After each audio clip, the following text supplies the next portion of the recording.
রামপুর থানা কাশিমপুর তোফাজ্জল ভাইয়ার কুল বাগানে। দেখো কি পরিমাণ কুল ধরেছে আর সারা বাগান এই পরিমাণ কুল।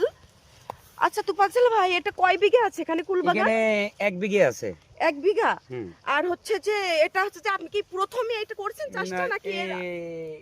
এটা হলো 2 বছর বয়স হয়েছে বাগানটা। 2 বছর। আর প্রথম বছর কেমন মানে ফলন প্রথম হয়েছিল? বছরে ফলন হয়েছিল, প্রথম বছরে লাগানো বয়সে আপনার 42,000 টাকা আর কি টোটালি বাগান থেকে উঠাইছিলাম প্রথম বছর। প্রথম।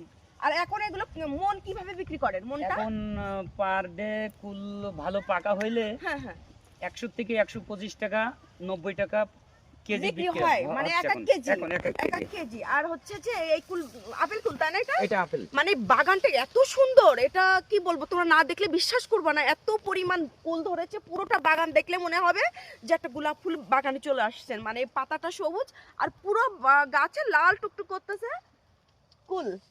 টকগুলো আছে এখানে, বিভিন্ন কুলের জাত আছে। আপেলের টকগুলো আছে। টকগুলো আছে, আপেলগুলো আছে। এটা চলো, ফুল দেখলে আর এটাই দেখো, দেখেন তো ভাই একটু উঁচু করে, আমি উঁচু করতে পারছি না। এটা কুল আসলে কি প্রচুর কুল, প্রচুর কুল পুরো বাগান জুড়ে। অবশ্যই আমাদের ভিডিওটা লাইক কমেন্ট শেয়ার করবে এবং হচ্ছে যে ফলো দিয়ে পাশে থাকবে বন্ধুরা। ভিডিওটা ভালো লাগলে অবশ্যই শেয়ার করবে। আর কি হবে জানেন কিভাবে? হ্যাঁ